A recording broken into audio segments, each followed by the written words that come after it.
after signing the Constitution on September 17th, 1787, the founders then send the Constitution off to the states for ratification.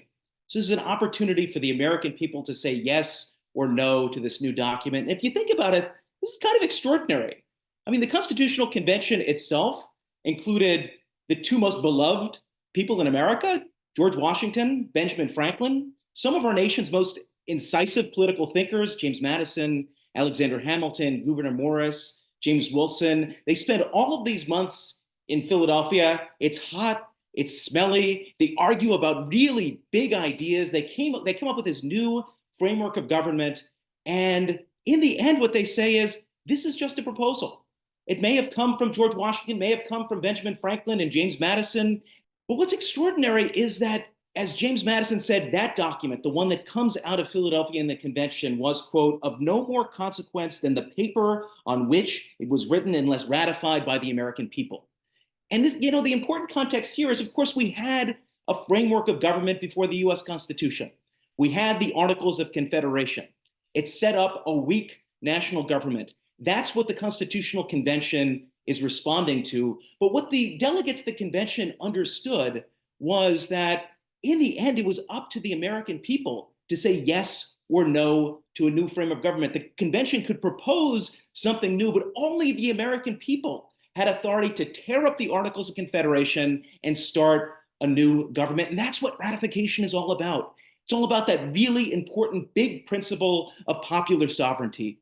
The idea that the only legitimate form of government is rooted in the consent of the governed, in our case of the American people, of we, the people. And so the ratification process itself becomes the founders' version of trying to make popular sovereignty live and breathe as a real thing in the world, to really give the American people a chance to look at this new proposed government and to say yes or no. As Alexander Hamilton said in Federalist Number 1, it was our chance to show the world that people could come together and form a government based on, quote, reflection and choice, not accident and force. That's the very essence of Republican government.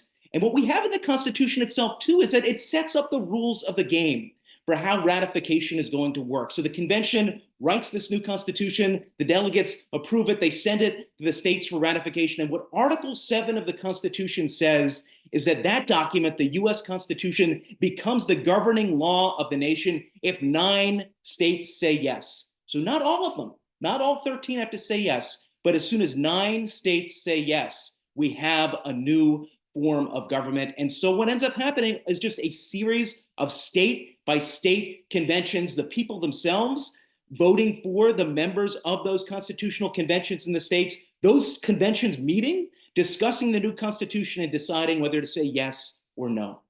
And what's so amazing when you look back at the history, it may lack drama for us. We know how the story ends. The supporters of the Constitution, the Federalists, they win the battle over ratification. But in the end, that battle is really closely contested.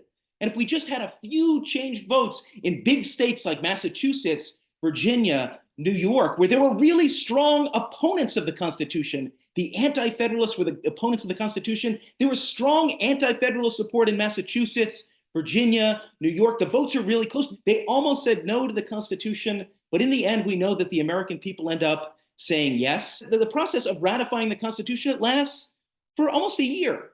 And so again, we sort of have elections state by state to form these conventions, and the conventions themselves have to meet, they have to discuss the new Constitution, decide whether or not to say yes or no.